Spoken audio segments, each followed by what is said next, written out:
So this is pretty cool. Widowmaker finished the Dark Dimension in the hard mode, and he picked for the entire community to get 100 shards of Captain Marvel. This is kind of a big deal because I think he could have picked Hulk. Because I'm pretty sure he has every character in the game. There he is right behind me right there. You can see it. Legion of Cabal. Congratulations, Widowmaker. First hero to complete Fear of the Darkness. And yes, we're going to get Captain Marvel. I want to say Captain Marvel is very interesting. The way that they're going to release her and how they're going to give us shards. And also, I want to say the military tag is going to be very important inside of Alliance Wars. So there's a couple things that we're going to go over. We're going to go over the free Captain Marvel shards. I think she's going to be an amazing character. We're going to go over the military tag. We're also going to go over our developer post, and then we're also going to take a quick look at the data mine. There's a ton of interesting things inside of the data mine. Some things that make sense, some things that don't. The Kingpin Red Star Orb thing doesn't make sense at all. First things first, we're just going to look at the developer post, the community update, and they addressed in here why Punisher does not have the military tag. And I gotta say, I do like the communication here on this from the developers, and they basically said that there is two things that go into effect when they determine whether or not they're going to give a character traits. The defining characteristic of the character, does it make sense? Does it make for interesting strategic choices? And clearly the Punisher should have a military tag, and they said that they might do that later, but they said with Captain Marvel and the war strategies and throwing Captain Marvel on a defender team probably would break the game. And so that's their logic for not giving Punisher the military trait, not because it didn't make sense or because he was a Marine or anything like that, but because of the second reason, does it make for interesting strategic choices? It sounds like it would be an auto-include on a defender team, and that would be pretty bad for the game. So fine. Maybe they'll do that later. Right here, they talk about the 100 shards coming in from Captain Marvel. They say starting on March 14th, have a special Widowmaker calendar. You can begin to acquire Captain Marvel shards. And we're going to look at the data mine because that explains that a little better. This calendar will contain Captain Marvel shards along with additional goodies. Continue up to the 1-year anniversary of Marvel, which I believe is the first part of April, end of March. I have to go back and look. That's pretty cool. I'm glad that we're going to get Captain Marvel because her kit looks good. I'm not going to call her God tier or anything like that, but the kit looks quite good with the binary. I know I've got my movie tickets. I'm going to see this movie on opening night on Thursday. Other thing, additional 100 shards made throughout the calendar. 2 characters or Widowmaker's choosing, currently available from KMT nodes, will be given a 1-day double drops. It's going to be Black Panther and Doctor Strange. Cool. I like that very much. Let's take a quick look at the data mine because there is some interesting things that are in the data mine. And what the data mine is when there's a new patch to the game, there's text inside of the files that can be downloaded. And some of the things are not available and some things happen. For example, I believe Killmonger kit is somewhere inside of the data mine for a long time. And people have found that. And we will see, but it's not in the game, and a lot of people... It's a lot of information, subject to change, of course. First thing that is really confusing to me right here is Red Stars featuring Kingpin. Kingpin is now available in the Red Star Orbs and Elite Red Star Orbs. Now, I wonder if they're going to replace Kingpin with a different name, and maybe that was just for the data mine. The drop rate for Kingpin has been increased to 8 times in these 2 orbs. Open your Red Star Orbs for your chance to promote Kingpin. No, it doesn't make any sense. First of all, Kingpin is a character that 2 of his abilities, giving defense offense up, doesn't matter. The power increases from his stat gains does not help his speed, but it just helps his total power, so that's not very useful.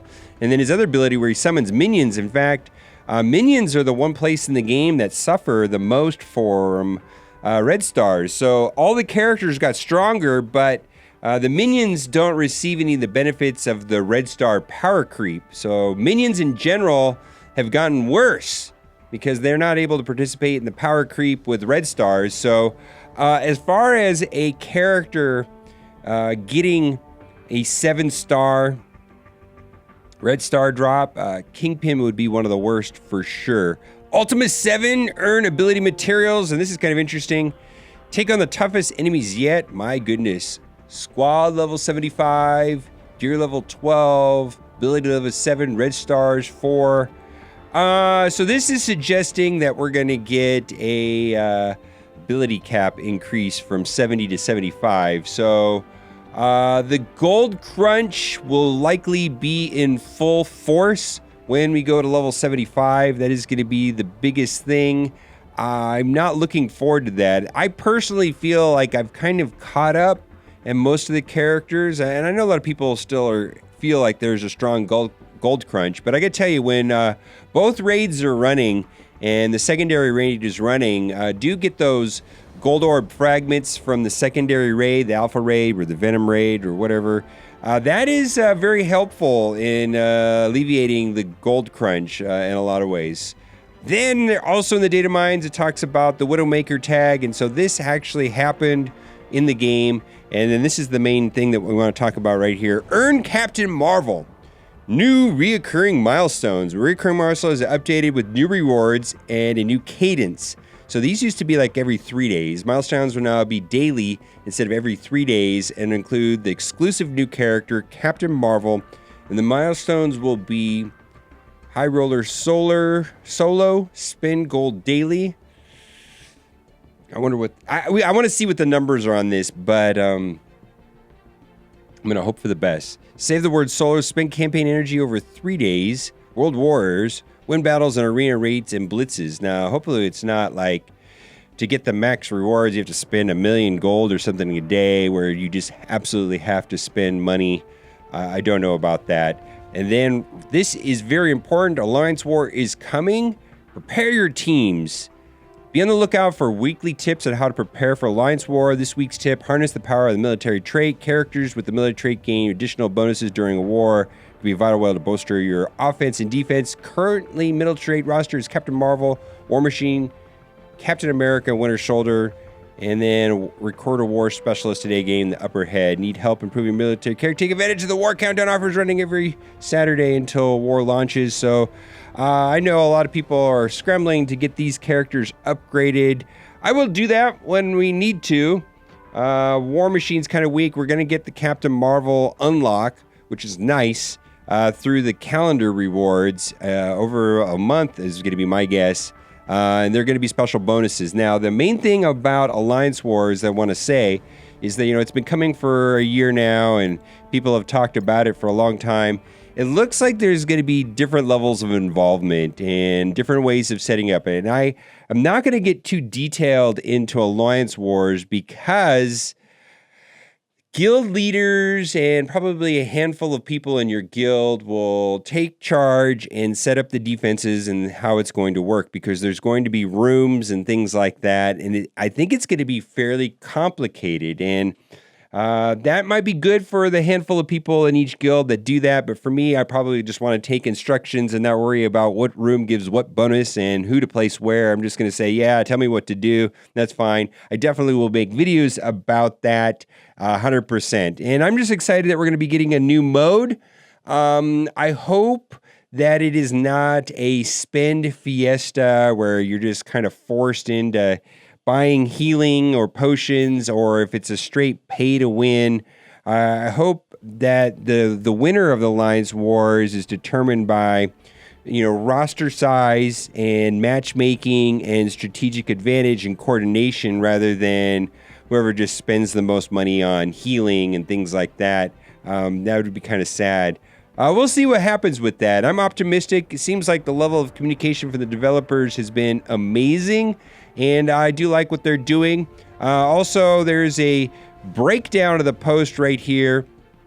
Widowmaker chose Captain Marvel. We're going to get extra goodies. Black Panther, Doctor Strange, double drops. Traits are based on comics, which suit best, and also making them not meta-breaking, which is Punisher. Traits may be added once they await meta-stabilization. Examples is Punisher and military. We're going to get a War Machine Blitz and Strike Beta next week. Right now, the Alpha just quit, and then the Iron Man event is returning. Get them all up in stars so that you can get Iron Man to 7 stars. I know personally, I will be finally getting my Iron Man to 7 stars because Shield is required. You need 5 of these at 5, 6, or 7 stars to get Iron Man, and I'm looking forward to that because now I have 5 7-star Shield, and so now I can finally get my 7-star Iron Man. I'm kind of behind on that. All right, guys, let me know what you think, and as always, thanks for watching, and keep on gaming.